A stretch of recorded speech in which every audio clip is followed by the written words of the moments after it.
Welcome to the channel. Today we're making a 4-ingredient gluten-free chocolate dump cake. But will this recipe work? Let's find out together. I'm Jamie with SavorySaver. I share gluten-free recipes, tips, tricks, and resources to make your gluten-free lifestyle easier. So please consider hitting subscribe and let's get started. Okay guys, so today we're gonna do a recipe test kind of thing and see if a conversion works for this recipe. Tara found this recipe on Facebook. We both watched it. I said it may convert, and then obviously neither one of us paid attention to anything because she went and got the ingredients for it. Then I was looking over the recipe to make it for you guys and realized there's barely any instructions to the recipe. Also, Tara got one of the ingredients wrong when we were discussing it. So I've watched the recipe numerous times. I think there's enough instructions for me to make it. It's amounts that I'm not really liking, but I think we'll be okay with that portion.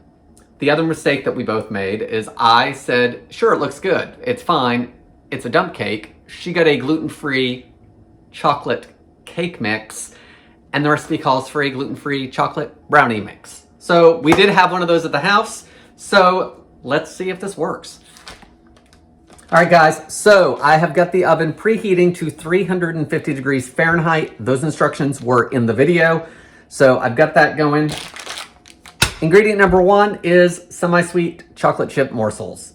In the video, she showed a big bag of them that was like a 52-ounce bag or a 48-ounce bag or something, but didn't tell me how many put in.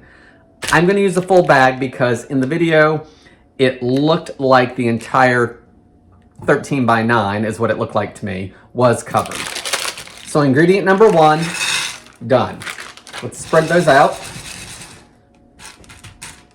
Ingredient number 2, heavy cream. So in the video, all she did was drizzle it over the top, and it says in the video to do it in a thin layer. So I'm gonna open this up, and we're just gonna do it until it's mostly covered because there were lots of chocolate chips poking out of the cream. So let's just drizzle and see what we get.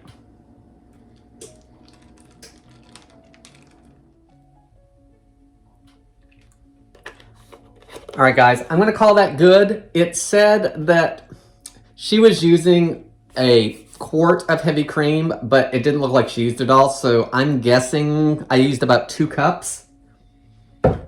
Ingredient number 3, the gluten-free brownie mix. It was an 18-ounce, I think hers. Ours is only 16-ounce, but that's what we got. That's what we're gonna use.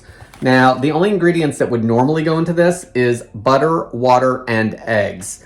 So eggs would normally go into a brownie mix anyway, and they're not doing it in a regular one, so I'm thinking we'll be okay with this. Now, with this brownie mix, one thing she did is she did about half of it over the top, and then she actually used some pecans as an optional ingredient. We're going with the optional on that. I'm not gonna put any pecans in it. I'm just gonna do the brownie mix.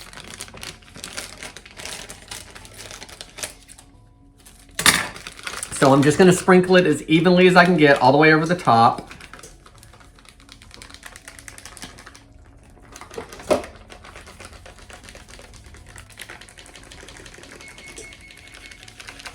Our oven just went off, so it's gonna be ready as soon as I am. All right, I'm gonna spread it around a little bit. The one thing she specifically did say was to not mix it in, so we are not gonna do that. But I am gonna try to make it relatively even. All right, I think we're pretty good there. Finally, 1 stick of butter. She doesn't say unsalted or salted. I am using unsalted. Typically, that's what the baking recommendation is. And you can do this one of 2 ways. You can either cut it into really small pats of butter and layer it across the top, which is what's typically done with a dump cake. I'm actually going to use the grater like she suggested. And the biggest reason for that is I think I'll get better coverage with it being shredded.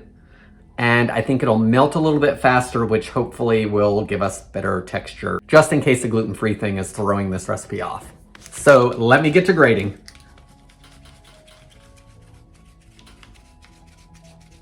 Okay, so I've got the butter all spread over this mixture, and I will say mine was cold, but it was not frozen. So if this comes out good, going frozen and shredding it might be the way to go. Let's get this into the oven and see how it works. It's a 30-minute bake time at 350 degrees. I will probably let it cool for a little bit, try to snap some pictures, and we will give it a taste. So let's jump ahead. All right, guys, so this is 15 minutes into the bake time. So, you know, the brownie mix looks wet and the butter is all melted and we've got some bubbling around the edges. So hopefully the next 15 minutes or so, we will see what the results are. She says that the top should be a little crispy and that the underneath part is supposed to be gooey. So we'll see. So this is the 30-minute bake time, and this actually feels like it might be done, but there's a lot of heavy cream still that's rolling around. So let's spread that back out, because maybe it's settled a little bit there. Let's put it back in for another 5 minutes. Okay, so you can hear it bubbling and it's super hot. I've actually let it go an extra 10 minutes. So this baked for 40 minutes at 350. And I think what we're gonna do is I'm gonna cool it some.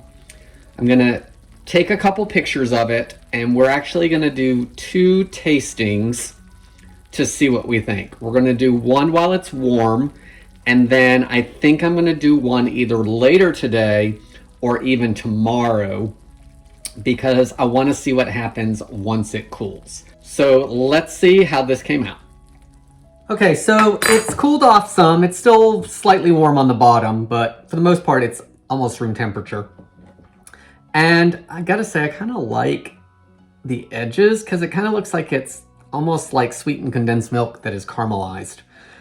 And then the top, this is pretty firm. So the original recipe did say that it was crisp on the top and not as much underneath. So let's get in here and see what it tastes like. Okay, so I just cut a piece out with the spatula. As you can see, it is stuck to the spatula, so let's take care of that. And then if you look inside, it looks pretty fudgy in there with the chocolate and the brownie. So let's give this a taste. So I don't have very much of it. I had a big lunch, so I'm not gonna try a whole lot now, but I do think we're gonna try it again later. So the top is a little crisp. I will say that's pretty good. It's very, very rich. It is not really cake-like underneath. It's almost like a super thick chocolate pudding. It does have that dump cake consistency where it's a really moist cake and it's not really cake-like totally anyway.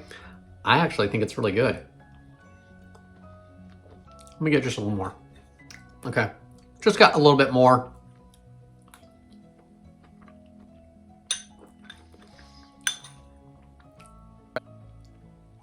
Guys, I don't see a problem with that recipe. It is super rich and chocolatey, so if you don't like those intense chocolate flavors, it's not gonna be something that you probably want. It could use some powdered sugar on the top if you wanted a little bit more sweetness. That would actually help cut out some of that richness.